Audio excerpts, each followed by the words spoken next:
Welcome to another deep dive with us. We're going to be looking at the English language today. Yeah. Some interesting words and phrases. Yeah, it's amazing. We use language every day, Right.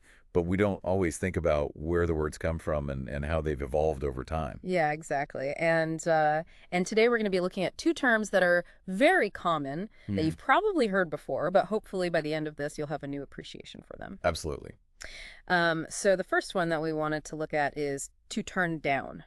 Okay. And I was reading an article the other day about this phrase, and it really is fascinating how it went from something very literal Mm. to something much more abstract. And I think, Yeah, so to turn down basically means to reject or refuse something. right, And the literal act of like reducing volume, so like turning down the knob on a radio right.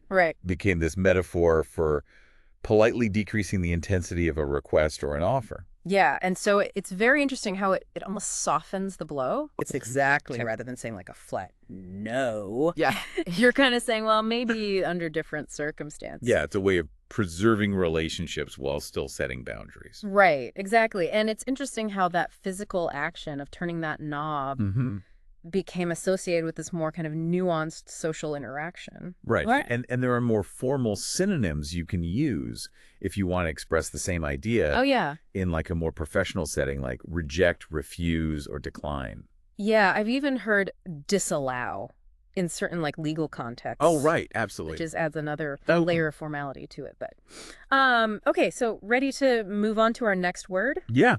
Okay, so this one's really interesting because it has two very distinct meanings. Okay.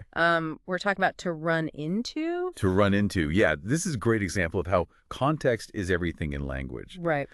So on one hand, it can mean to encounter someone unexpectedly. Right, like bumping into a friend at the grocery store. It's exactly like you're walking down the aisle and suddenly there's your old teacher from high school. And you're like, oh, hey. Yeah.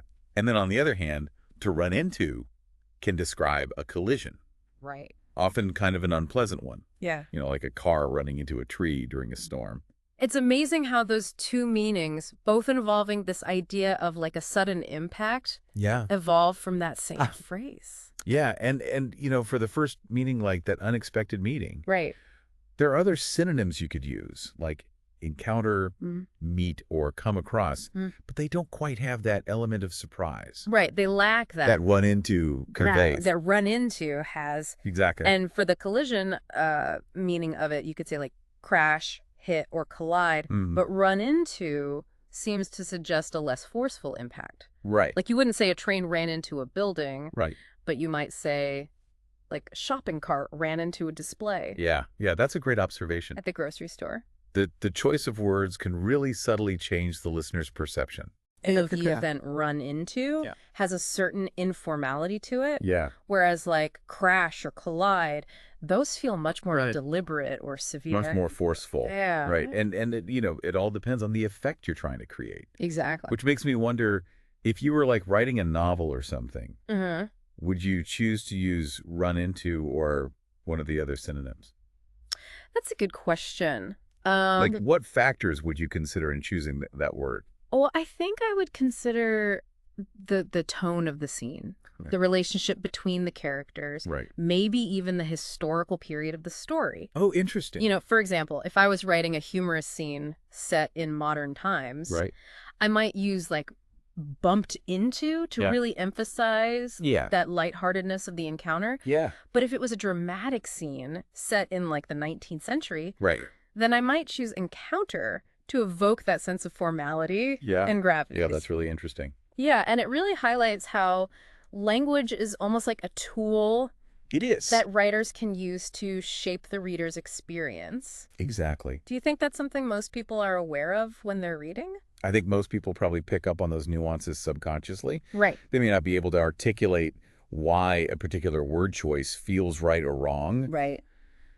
but it definitely affects their overall impression of the story. Right. It's almost like the secret code embedded in the language. Yeah. And so when we're talking about these words and phrases, we're not just defining them, we're also kind of uncovering these hidden messages. Absolutely. And that's what makes language so intriguing. Right. It's not just a way to convey information, it's a way to connect with others on a deeper level, Right. to evoke emotions, to create shared meaning. And it makes you realize how much power we hold in our words and how important it is to use them thoughtfully and deliberately. Absolutely.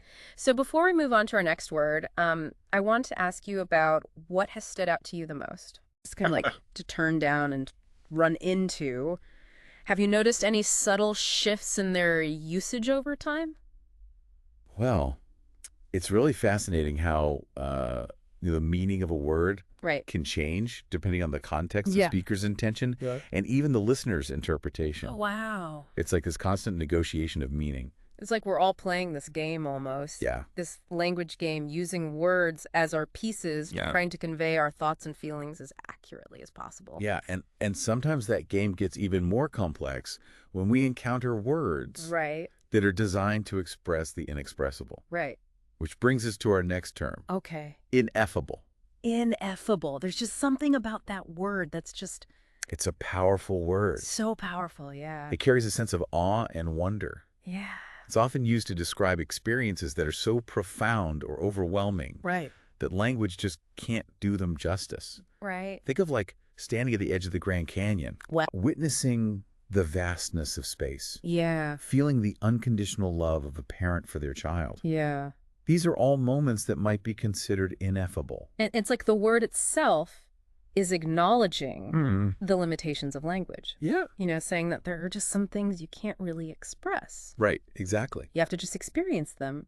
And yet, paradoxically, we still try to capture those experiences with words. Yeah, we try. We do. Using metaphors and similes to kind of bridge the gap between the ineffable and the expressible. Right. And it makes me think of all the poetry and literature that attempts to describe the indescribable. Absolutely. Do you have any like favorite examples of writers who try and grapple with this concept of ineffability? Well, you know, Walt Whitman's poetry often touches on, you know, the transcendent, the mystical, the things that lie beyond everyday language. Yeah.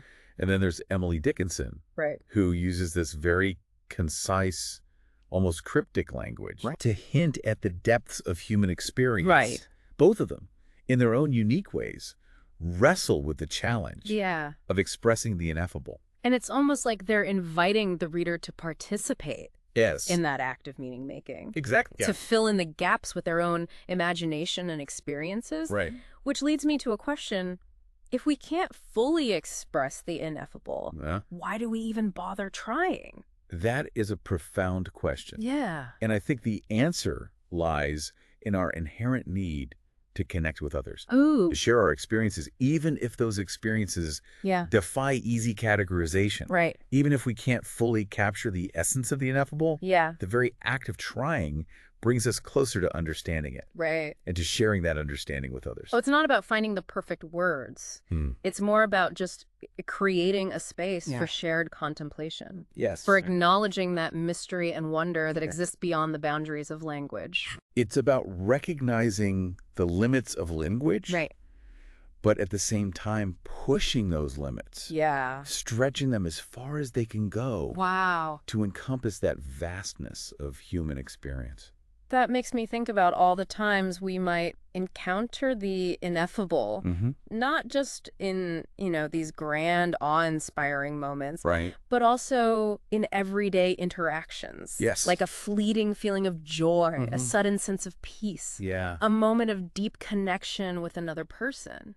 That's a beautiful observation. Yeah. The ineffable isn't limited to these extraordinary experiences. Right. It can be found in the ordinary, the mundane, the seemingly insignificant moments that make up our lives. It's about cultivating that sense of awareness. Yes. That openness. An openness to the mystery and wonder that permeates our existence. It's everywhere. Even in the most unexpected places. Yeah, and that awareness can help us appreciate the power of language. Yeah. Not just as a tool for communication, but as a means of exploration. Exactly. A way of delving into the depths of ourselves and the world around us. I love that. Yeah. And speaking of exploration, I'm curious to hear your thoughts on our next phrase, to give up. To give up, okay. It's a phrase that often carries these negative connotations. It does. But I have a feeling there's more to it than meets the eye. You're absolutely right. Yeah. To give up is often associated with failure, weakness, a lack of perseverance. Right, yeah. But I think it's important to remember that context is everything.